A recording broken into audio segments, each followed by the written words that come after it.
감사합니다. 우리 옆사람과 인사하고 말씀 받습니다. 손을 꼭 잡고 인사합니다. 우리는 하나님의 소유입니다.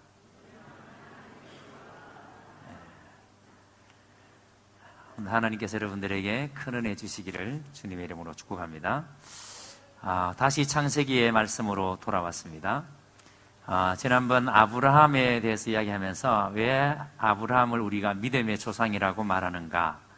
아브라함이 믿음의 조상이라고 말하는 것은 아브라함이 특별하게 우리보다 정말 더 놀라운 믿음, 정말 훌륭한 믿음을 가졌기 때문에 우리보다 더 뛰어난 사람이기 때문에 믿음의 조상이다 라고 부르는 것이 아니라 한 사람을 하나님께서 어떻게 설득해 가시고 하나님께서 어떻게 다듬어 가시고 어떻게 믿음의 사람으로 세워 가시는가, 그러니까 하나님 당신의 열심으로 한 사람을 어떻게 하나님 앞에 세워가는가를 가장 잘 보여주는 사람이 아브라함이기 때문에 그래서 아브라함을 믿음의 조상이다 이렇게 말한다고 말씀을 드렸습니다.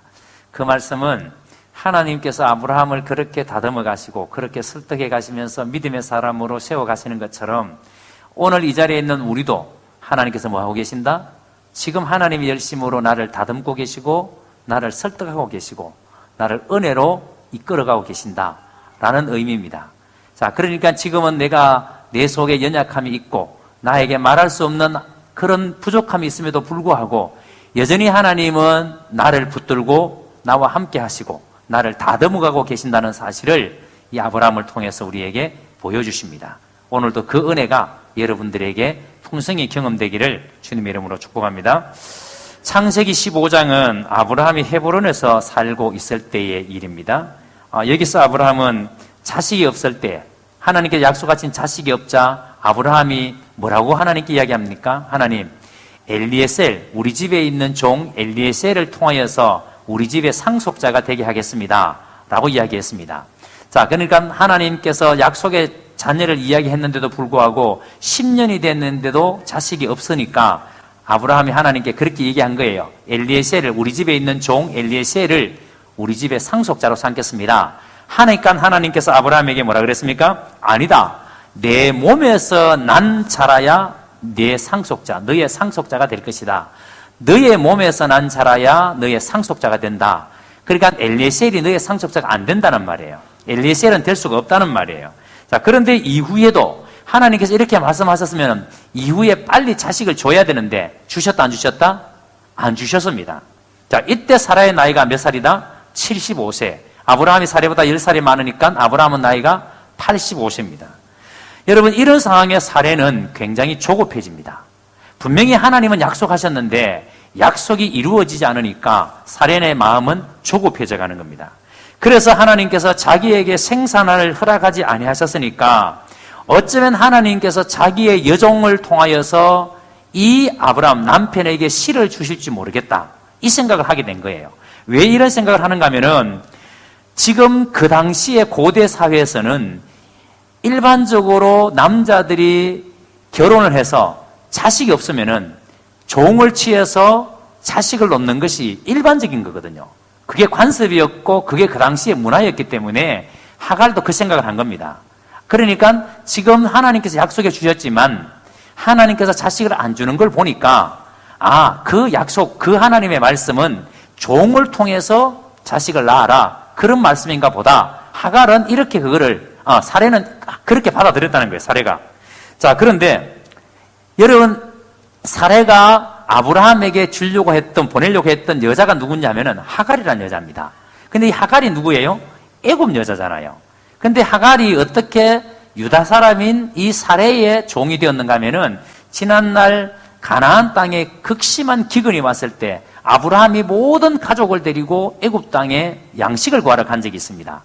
그런데 양식을 구하러 갔을 때에 이 아내 사례가 너무 아름다웠습니다. 그런데 혹시나 아내 때문에 자기의 생명도, 아내도 빼앗길까 싶어서 아내를 뭐라고 속였다? 누이라고 속였습니다. 자, 그래서 애굽 땅에 가서 아브라함의 정말 염려대로 바로가 이 아브라함의 아내 사례를 보고 반해버렸어요. 그래서 그 사례를 자기의 아내로 삼겠다, 왕비로 삼겠다. 그래서 이제 모든 애물을 보내고 그랬습니다. 그때 그 사레에게 보냈던 종이 누구냐면 하가라는 여자예요. 왜냐하면 이제 왕의 침소에 들어가야 되니까 목욕도 시키고 뭐 이렇게 해야 되잖아요. 그런 일을 하도록 이 바로가 보낸 종이 하갈이에요. 자, 그런데 나중에 아브라함이 거짓말하는 사실이 들통나고, 그래서 바로가 막 열받았잖아요. 너는 왜 나를 죽이려고 그러느냐. 그러면서 다시 돌려보냅니다. 그러면서 아브라함이 양식을 구해서 다시 가나안 땅으로 돌아올 때에 결혼 지참금으로 줬던 모든 것들을 바로가 돌려받지 않고 그냥 아브라함에게 다 그냥 줍니다. 그리고 종도 돌아오지 않게 하고 사레에게 그냥 붙여서 가나안 땅으로 보내요. 그래서 따라온 종이 바로 이 하갈이라는 여자예요. 자, 그러니까 하갈은 애굽 여자인데 아마 여러분 사레 곁에서 예살맞게 사레에게 잘했던 것 같아요. 그러니까 아브라함에게 다른 여종보다도 하갈을 통해서 아이를 생산하자. 그래서 이 하갈을 아브라함에게 보낸 겁니다. 자, 여러분 아마 사레가 이렇게 생각한 데는 굉장히 사레가 많이 불안했을 것 같아요. 여러분이 이 사레의 입장에서 한번 생각해 보십시오. 하나님께서 아브라함과 언약을 맺으신 것은 분명하지만 지금 이렇게 자신의 나이가 75세가 되도록 10년이 지났는데도 하나님의 약속이 이루어질 징조가 없어요. 기미가 하나도 안 보여요. 자, 그런데 자신의 몸은 점점 늙어가고 자신의 육체를 생각하니까 또 아브라함에게 미안한 생각도 듭니다. 왜요? 혹시 자기가 잘못돼서 자기 때문에 이 약속이 늦어지는 게 아닌가, 이런 생각을 지금 사레가 했던 것 같아요. 자, 그리고 보세요. 지금 하나님께서 주신 말씀은 아브라함이 아버지가 된다는 것이었지 꼭 사레를 통해서 씨를 주겠다라고 구체적으로 말씀한 적이 없거든요. 그러니까 여러분, 하나님은 아버지, 그러니까 내 몸에서 난 자라야 내 씨가 된다. 그러니까 아버지에 대해서 이야기했지 엄마에 대해서는 구체적으로 말씀을 안 했거든요. 그러니까 사레의 입장에서는 그렇지, 하나님은 씨에 대해서 이야기했지 밭에 대해서는 이야기한 적이 없다. 구체적으로 말씀 안 하셨다. 그러니까 아브라함이 어느 여자를 통해서 자식을 놓던지 간에 그것은 크게 중요한 문제가 아니라고 생각한 것 같아요, 사레가. 자, 그래서 여러분 사레는 이런 상황, 이런 생각을 가지니까 자기의 종이었던 하갈을 아브라함에게 보내는 겁니다. 자식 낳으라고. 자, 근데 여러분 뭐가 문제인지 아시겠습니까? 이 상황에서 지금 무엇이 문제가 되는지를 여러분들은 잡아내시겠습니까? 여러분 지금 사레의 마음에는 지금 이 상황, 왜 지금 하나님께서 약속하셨는데 10년이 지났는데도 왜 아들이 없는가? 왜 아들을 안 주시는가? 지금 이런 상황에서 사레는 아브라함에게 하신 하나님의 약속, 자손에 대한 약속을 창조주 하나님의 능력과 연결해서 이것을 해결하려는 믿음이 사레에게는 없었다는 거예요. 만약에 이런 순간에 사레의 마음속에 창조주 하나님의 능력과 연결해서 하나님이 지금 자식을 안 준다 하더라도 창조주 하나님께서 약속하셨으니까 반드시 아들을 주실 것이다, 믿음을 가지고 기다려야 옳은데, 근데 사레는 그 하나님에 대한 믿음이 없었다는 거예요. 그 하나님에 대한 믿음이 없으니까 사레는 자기 생각에 미안한 마음도 있고 자기 몸도 늙어가고 더 이상 내가 이렇게 하다가는 진짜 아무것도 안 되겠다. 그래서 자기의 여종 하갈을 통해서 자식 낳아야 되겠다, 이런 생각을 하게 된 겁니다. 자, 그런데 여러분 지금 보세요. 사레는 이런 생각을 할 수 있다 손치더라도, 사레는 믿음이 없어서 이런 생각을 했다 손치더라도, 아브라함은 여러분 이 사레의 말을 들으면 되나요, 안 되나요? 여러분 신랑에게 여러분이 이렇게 한다고 해서 여러분 신랑이 바깥에 가서 나오면 되겠어요, 안 되겠어요? 안 되죠, 당연히. 아브라함은 절대로 그러면 안 되는 사람이에요. 그런데 여러분, 아브라함이 이 사례가 이렇게 제안하니까, 하갈을 통해서 자식을 낳으십시오 이렇게 제안하니까 아브라함은 어떻게 했다? 을씨구나 하고 그 제안을 너무나 쉽게 받아들였다는 거예요. 이 제안을 받아들이면 안 되는데도 불구하고 아브라함은 아내 사레의 제안을 너무 쉽게 받아들였습니다. 분명히 하나님께서 15장에서 자손과 땅에 대해서 불안해하는 아브라함과 언약을 세우시면서 뭐라고 약속했습니까? 아브라함아, 반드시 너와 약속한 것은 이루어진다. 그러니까 걱정하지 말고 때를 기다려라, 당부했습니다. 하나님께서 반드시 이루어진다라고 때를 기다리라고 당부했습니다. 그리고 아브라함은 그 하나님의 말씀을 어떻게 했다고요? 온전히 믿었다 그랬습니다. 15장 6절에 온전히 믿었다. 그런데 하나님께서 온전히 믿었다라고 할 때에 하나님이 그 아브라함의 믿음을 보고 뭐라 그랬습니까? 그것을 의로 여기셨다 그랬어요. 자, 여러분, 지금 하나님의 말씀을 아브라함은 온전히 믿었고 하나님은 그것을 의로 여기셨습니다. 그럼에도 불구하고 지금 아브라함은 사레가 한 이 말을, 이 제안을 너무 쉽게 아브라함이 제안을 수용해버린 겁니다. 자, 근데 여러분, 우리가 이것을 그 당시의 시대적인 그 배경과 문화적인 배경에서 한번 살펴볼 필요가 있습니다. 왜냐하면 아브라함이 왜 이렇게 사레의 말을 쉽게 수용해버렸는가? 여러분, 이유가 있습니다. 그것은 이 당시에 이방인들이 행하던 관습인데, 남자와 여자와 결혼할 때 반드시 결혼 서약에 우리로 말하면 혼인 서약 하듯이 서약에 하는 게 있습니다. 기록하는 게 있습니다. 그게 뭐냐면 결혼한 지 2년이 지났는데도 아내가 생산하지 못할 경우에 반드시 아내가 생산을 위하여 노예 여자를 살 것을 명시를 합니다. 자, 그러니까 남자가 노예 여자 종을 사는 것이 아니라 여자가, 아내가 2년이 됐는데도 아이를 못 낳으면 그 부인이 종을 사는 거예요. 다른 여자를 사오는 거예요. 사서 누구한테? 남자한테 보내야 되는 겁니다. 자식을 놓아라고. 자, 그러니까 여러분, 사례의 입장에서 본다면 그 당시의 문화가 이미 그런 거니까 사례는 문화의 관습대로 그렇게 했어요.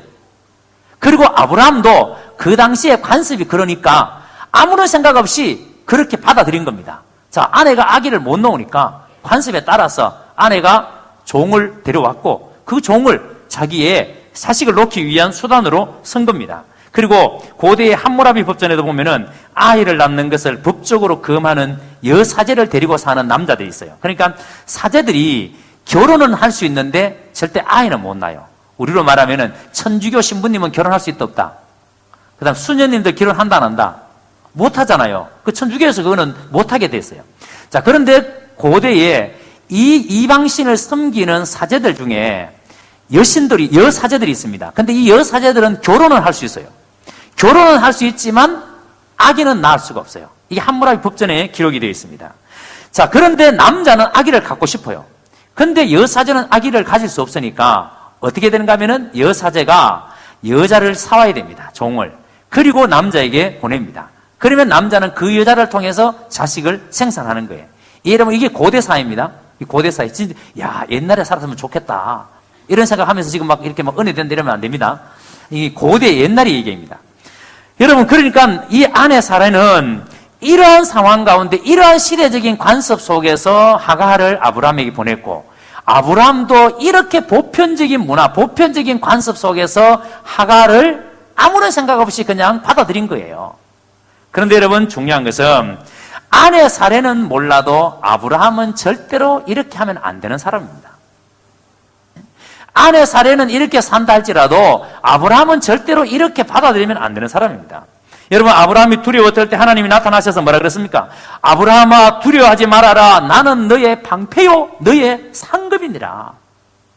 아브라함이 두려웠을 때 하나님께서 아브라함에게 두려워하지 말라고, 내가 너의 상급이다, 내가 너의 방패다라고 말씀해 주셨습니다. 그리고 여러분, 아브라함은 그 하나님을 얼마나 깊이 경험해요. 그 하나님의 은혜를 얼마나 깊이 여러분 체험합니까?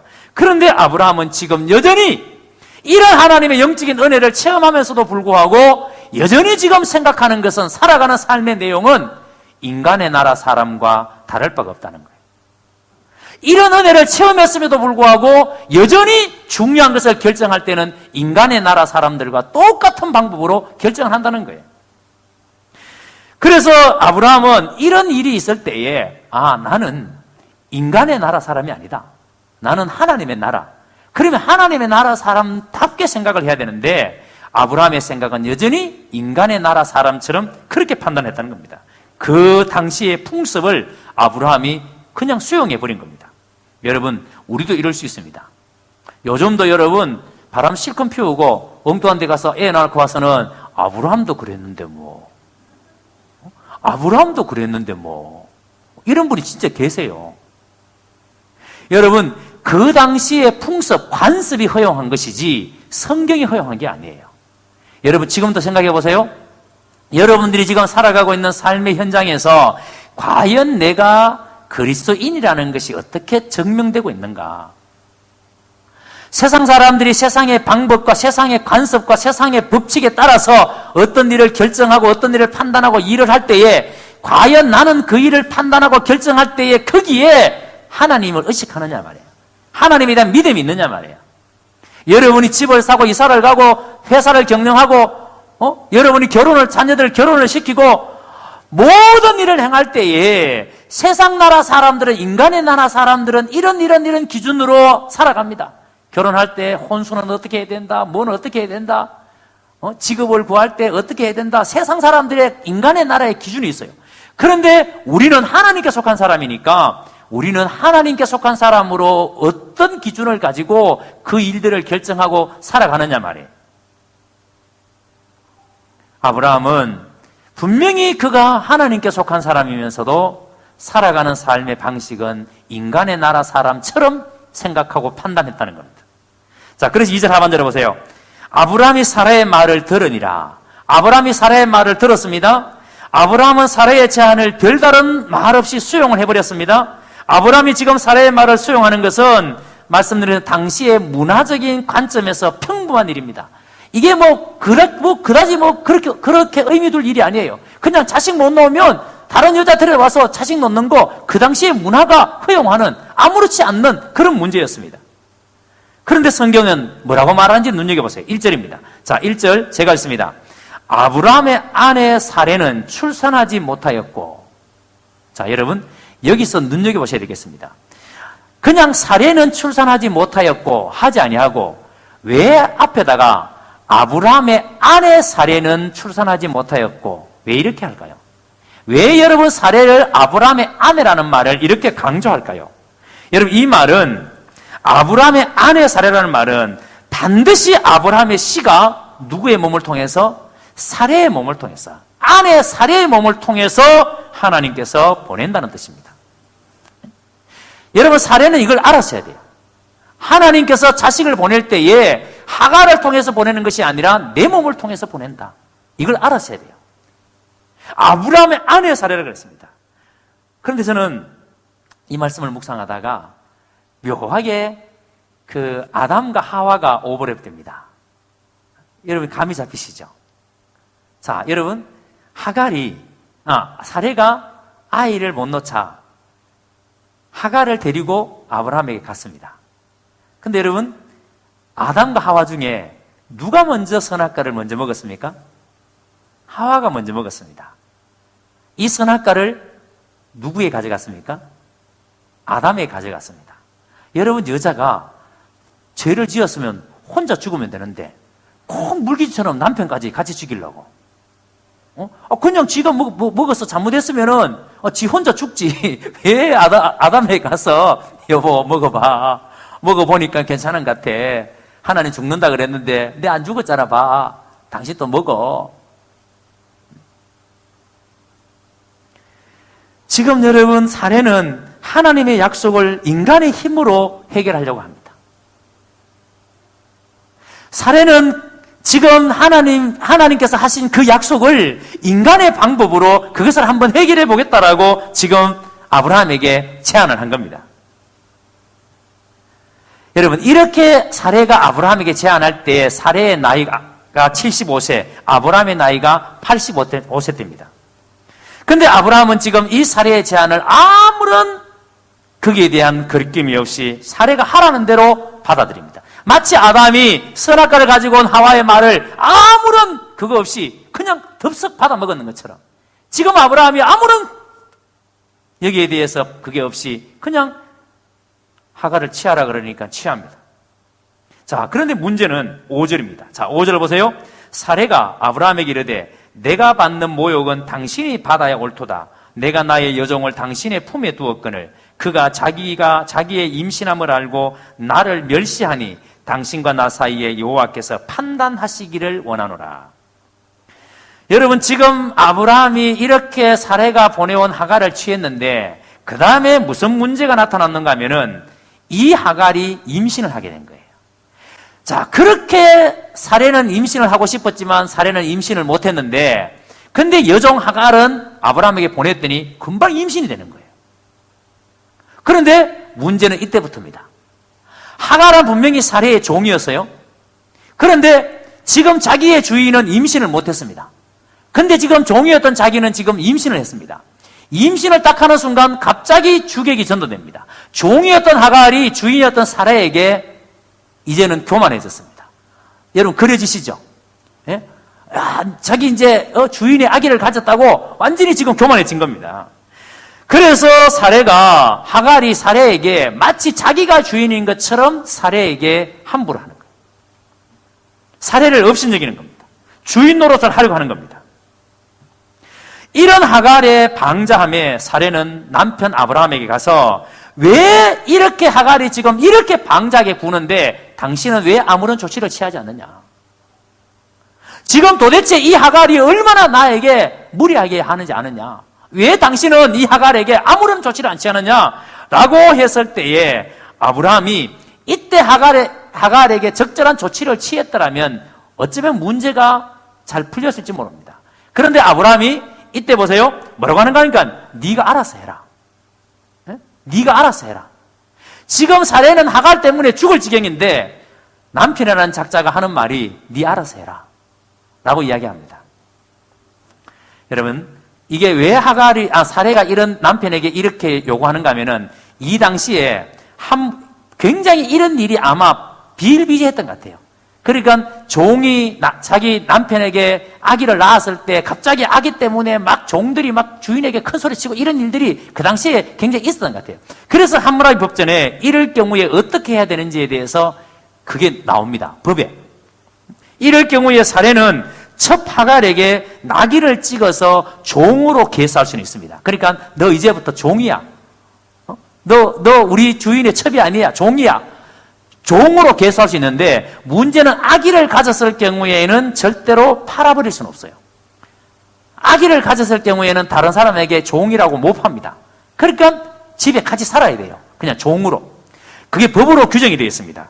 그런데 이거보다 더 심한 게 뭐냐면 인류 최초의 법전인 우르남무법이라는 게 있습니다. 이 우르남무법은 수메르 왕조의 제3왕조 우르 왕조 때 만들었던 법이고 우리 인류 최초로 성문화된 법이에요.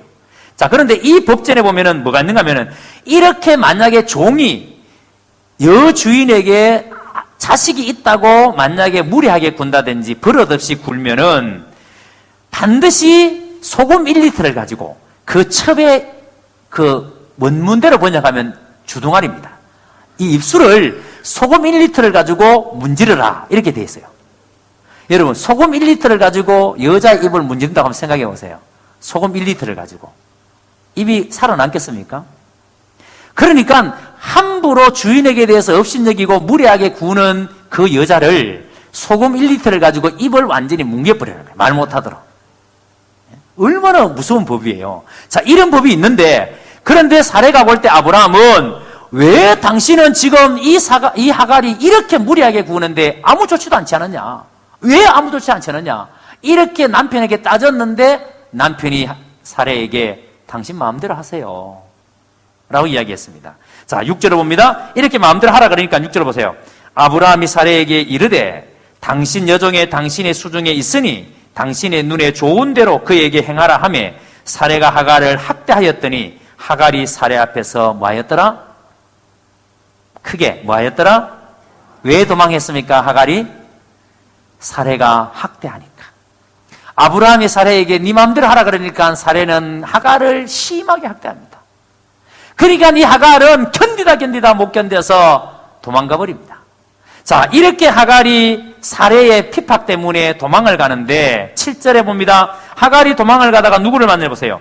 여호와의 사자가 광야 샘물 곁 곧 숨길 곁에서 그를 만나.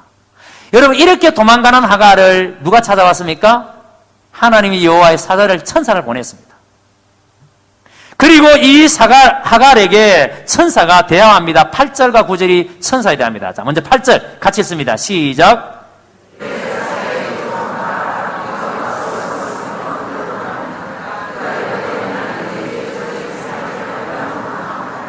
무슨 말인가 하니까 하갈아 네가 어디서 왔느냐? 네가 그리고 어디로 가느냐? 네가 지금 어디서 와서 어디로 가느냐라고 천사가 물었습니다. 그랬더니 자 9절입니다. 9절 읽습니다. 시작.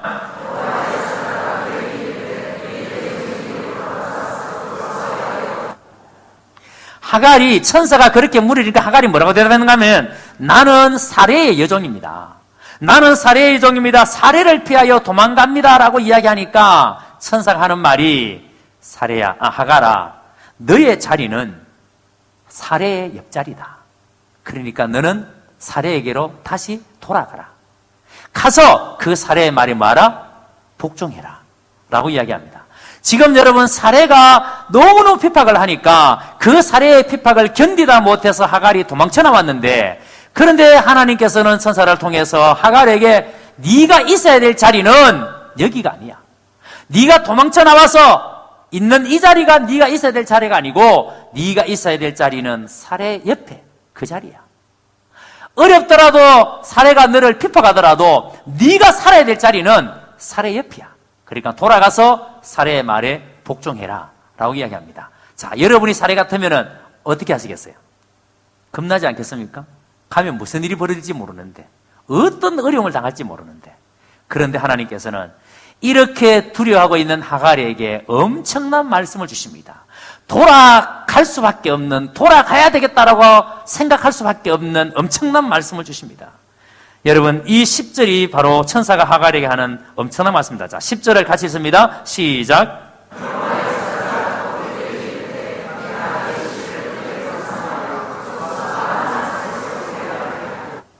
여러분, 이게 마치 누구에게 한 말씀 같아요? 하나님이 아브라함에게 하신 말씀 같지 않아요? 지금 하나님께서 하갈에게 하는 말씀이 뭐냐면 내가 네 씨를 크게 번성하여 그 수가 많아 셀 수 없게 하리라. 지금 여러분 하갈 뱃속에 있는 이 아이에게, 이 아이를 통해서 엄청난 씨를 주겠다는 거예요. 셀 수 없을 만큼 주겠다는 거예요. 아브라함에게 하늘의 별처럼 바다의 모래만큼 많은 자손들을 주겠다고 약속했는데 똑같은 그 약속을 지금 하갈에게 하고 있습니다.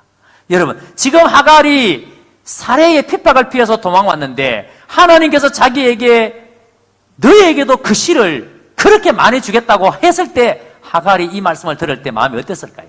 흥분되지 않았을까요? 그래, 가서 사레가 나에게 어떤 핍박이 있어도 하나님이 내 씨를 셀 수 없을 만큼 많게 해준다 약속했으니까 내가 돌아가자. 힘들더라도 돌아가서, 서럽더라도 돌아가서 사레 옆에서 살아야지 하고 돌아갑니다. 사레에게, 이 하갈에게 비전이 생긴 거예요. 자손이 셀 수 없을 만큼 불어나게 하신다는 이 말씀을 하갈이 믿은 겁니다.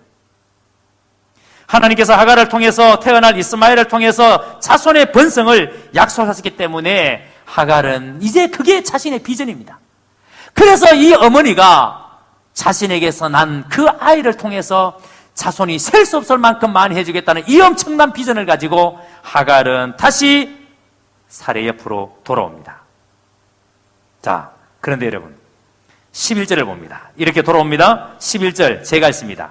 여호와의 사자가 또 그에게 이르시되 내가 임신하였은저 아들을 낳으리니 그 이름을 이스마엘이라 하라.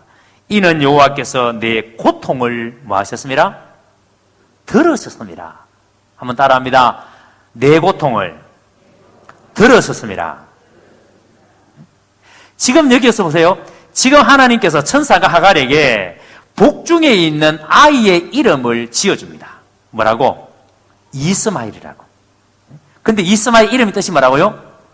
여호와께서 들으셨다. 여호와께서 들으셨다. 여러분, 이름 자체만으로 본다면은 이 이스마엘이라는 이름보다 더 아름다움이 어디 있을까요? 하나님이 들으셨다. 여러분이 아이들을 놓을 때 이름을 종종 요한, 모세, 다윗 뭐 이렇게 짓는 사람은 있는데 이스마엘 이렇게 짓는 사람 있다 없다? 없어요. 에레미야도 짓는 사람이 있습니다. 사무엘 짓는 사람이 있습니다. 근데 이스마엘이라고 짓는 사람은 못 봤어요. 이스마엘 그러니까 왠지 서럽고 왠지 이름만 들어도 슬프고 왠지 이름만 들어도 고통스럽고 그러니까 누구도 이스마엘이라는 이름을 안 지으려고 해요. 그런데 이스마엘이라는 이름의 뜻만 가지고 보면은 세상에 여러분 이처럼 아름다운 이름이 없습니다. 찬양 가운데 주만 바라볼지라 라는 찬양이 있습니다. 하나님 사랑의 눈으로 너를 어느 때나 바라보시고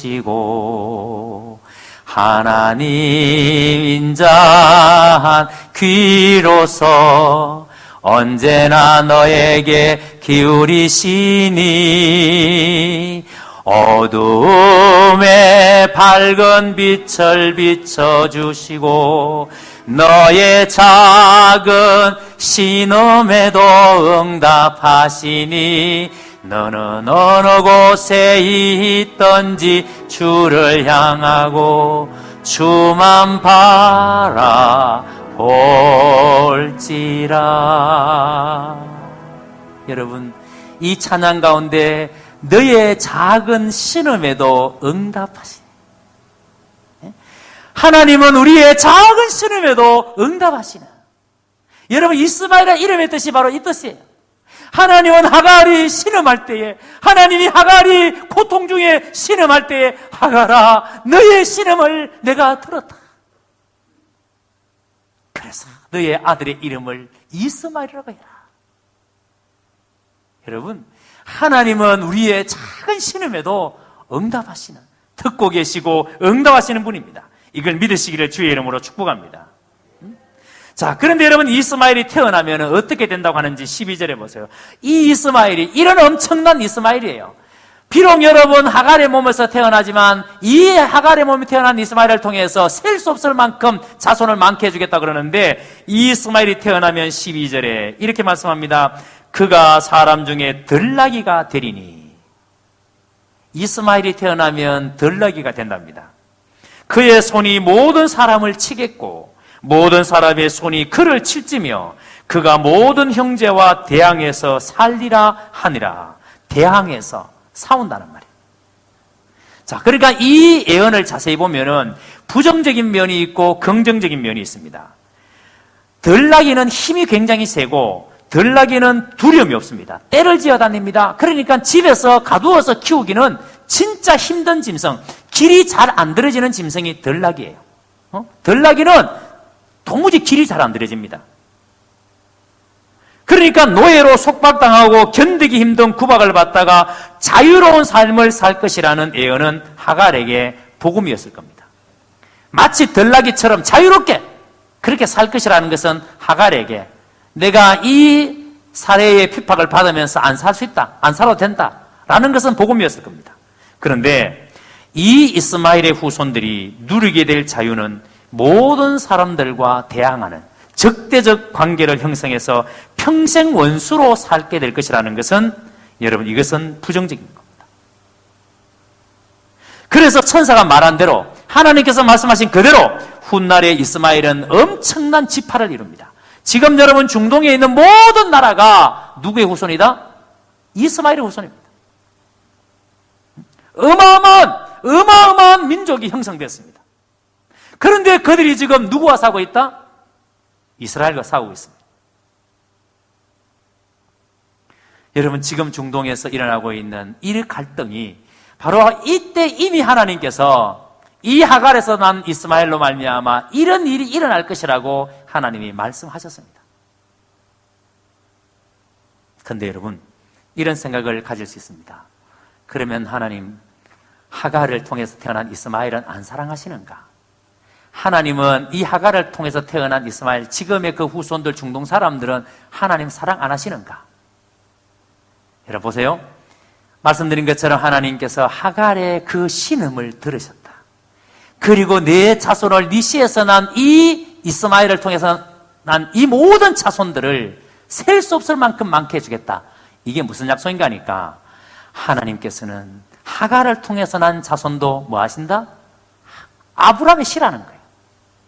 비록 하갈을 통해서 났지만 그도 아브라함의 씨다. 그 말은 그들도 나의 사랑의 대상이다. 하나님은 사레의 몸에서 난 사람만 아니라 하갈의 몸에서 난 그 이스마엘의 자손들도 하나님의 사랑의 대상입니다. 제가 이 말씀을 묵상하다가 오래전에 미국이 이라크를 침공했을 때에 그때 무차별적으로 미국이 이라크를 폭탄을 퍼부었습니다.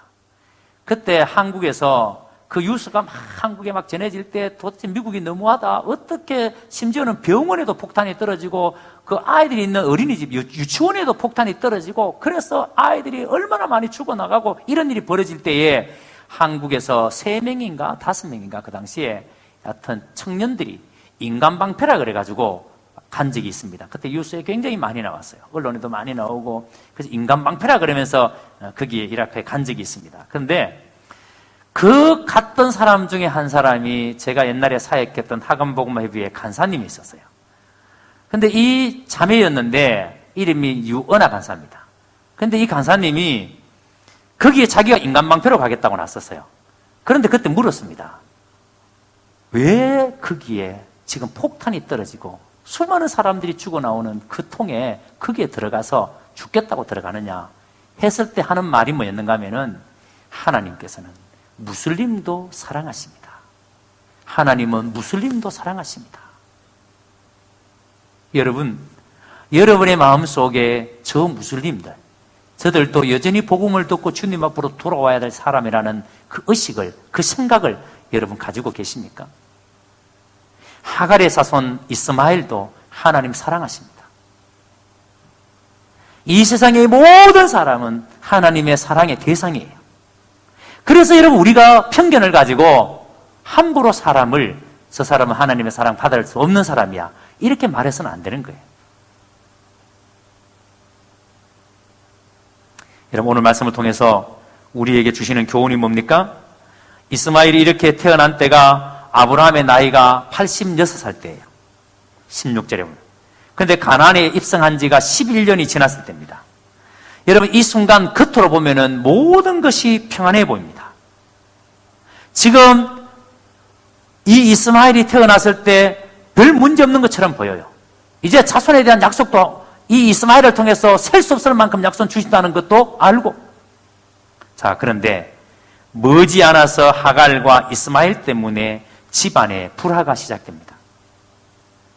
그렇기 때문에 여러분 아브라함은 당시에 사회적 간섭이 허용한다고 해서 아무런 죄책감 없이 사례의 말을 받아들이면 안 되는 것이었습니다. 아무리 그 시대가 허용하고 모든 사람들이 다 그렇게 산다고 해서 아브라함이 사례가 하는 말을 받아들이고 하갈을 받아들이면 안 되었던 겁니다.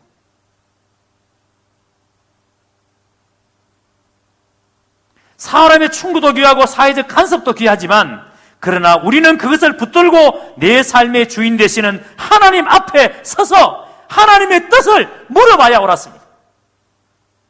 아브라함은 그 순간 그 자리에서 하나님, 내 안의 사례가 하갈을 통해서 하나님의 약속의 자녀를 씨를 낳으라고 합니다. 이게 하나님 뜻 맞습니까? 하나님 방법이 맞습니까? 하나님이 저에게 약속하셨던 그 약속 이렇게 이루어지는 것이 하나님의 뜻이 맞습니까? 물어봐야 옳았습니다. 근데 아브라함은 하나님 앞에 한 번도 물어보지 않았습니다. 그냥 사례가 제안을 하니까 얼씨구나 사례의 제안을 너무 쉽게 받아들였습니다.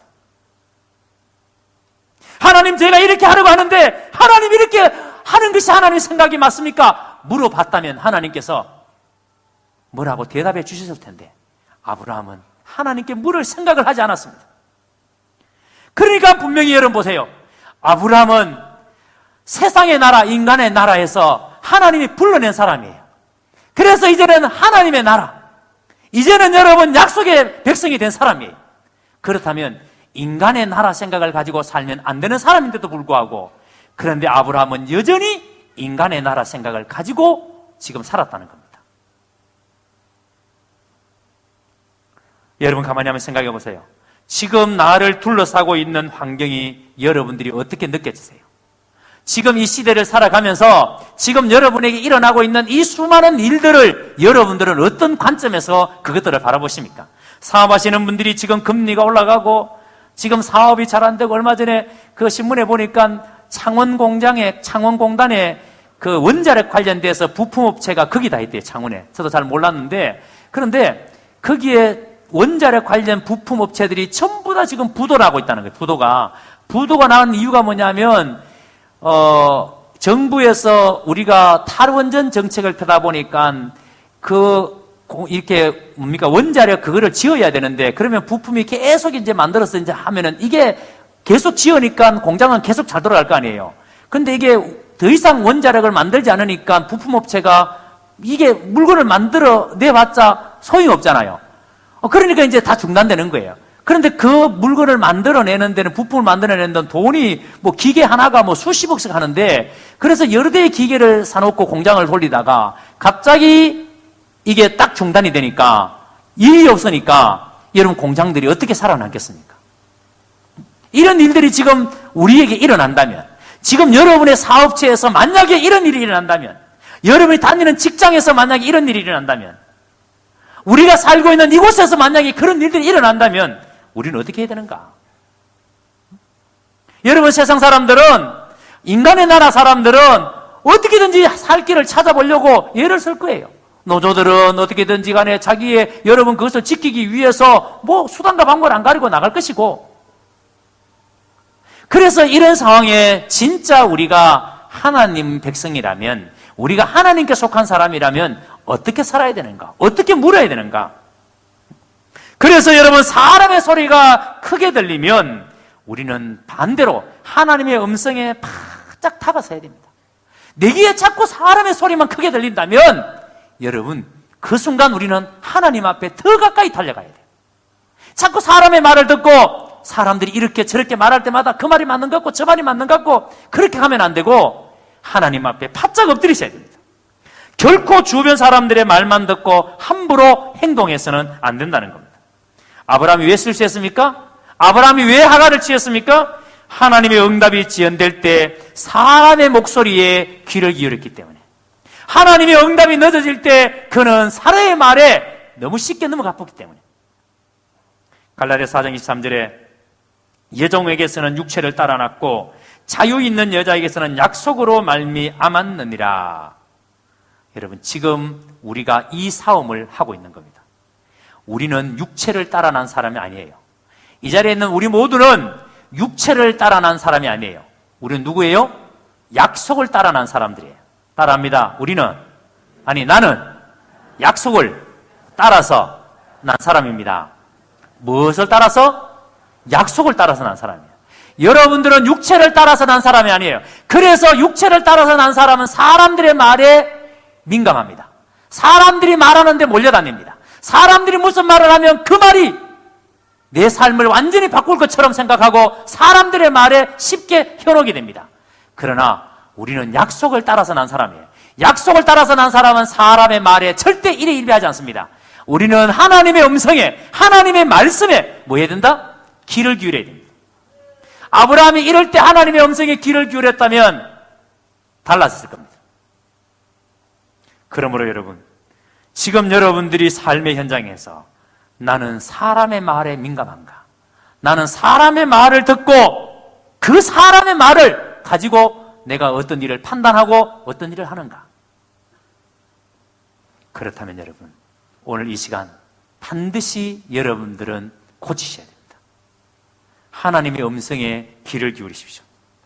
이건 놓치면 여러분들이 아무리 열심히 살고 진짜 부지런하게 해서 여러분들이 뭔가 가졌다 하더라도 결국은 아무것도 여러분의 손에 잡히는 게 없습니다. 보물을 하늘에 샀는 일이 없기 때문에 결코 여러분의 손에 남는 것이 아무것도 없습니다. 이건 놓치면 반드시 우리는 하나님의 음성을 들어야 사는 사람이고, 하나님의 음성 듣고 살아야 우리는 우리의 삶의 모든 혼란을 잠재울 수 있습니다. 오늘 여러분들 이 말씀을 통해서 여러분의 삶에 이 놀라운 변화가 일어나기를 주님의 이름으로 축원합니다.